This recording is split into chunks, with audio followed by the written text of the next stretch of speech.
লক্ষ্মীমণি নতুনকে বলে, কেউ আসছে নাকি বাড়িতে আজকে? তখন নতুন বলে, ইনস্টিটিউশনে নতুন মেয়েটি জয়েন করেছে, ও আসবে।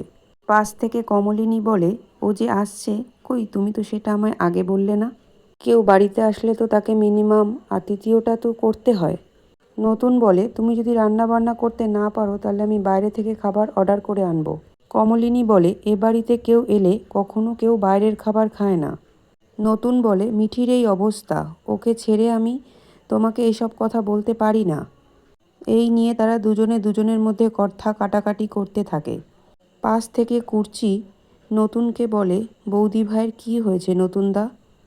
নতুন বলে, সব কিছু মেনে নিয়ে মানিয়ে নেওয়া আমার পক্ষে অসম্ভব হয়ে উঠছে। এই বলে নতুন সেখান থেকে চলে যায়। পরের দিন নতুন ইনস্টিটিউশনে যাওয়ার জন্য রেডি হওয়ার সময় কমলিনী বলে, তার মানে তুমি আজকে ইনস্টিটিউশনে যাবেই? নতুন বলে, আমি তো আর রোজ রোজ ছুটি করতে পারবো না। সামনে মিঠির বিয়ে, তখন তো ছুটি করতে হবে। তুমি কুচ্চির সাথে গিয়ে বিয়ের নিমন্ত্রণগুলো সেরে এসো। তাছাড়া ইনস্টিটিউশনে প্রোগ্রাম আছে, তার রিহার্সাল আছে। কমলিনী বলে, কিসের প্রোগ্রাম? নতুন বলে, ভ্যালেন্টাইন্স ডের প্রোগ্রাম। কমলিনী বলে, কারা অর্গানাইজ করছে, টিচাররা? নতুন বলে, ওই ভোর বলে মেয়েটি, ওই সব করছে।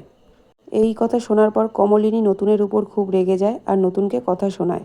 নতুনও কমলিনীকে তার ইচ্ছা অনিচ্ছার কথা জানায়। কমলিনী বলে, তুমি যে এত তাড়াহুড়ো করবে আমি সত্যিই ভাবতে পারিনি।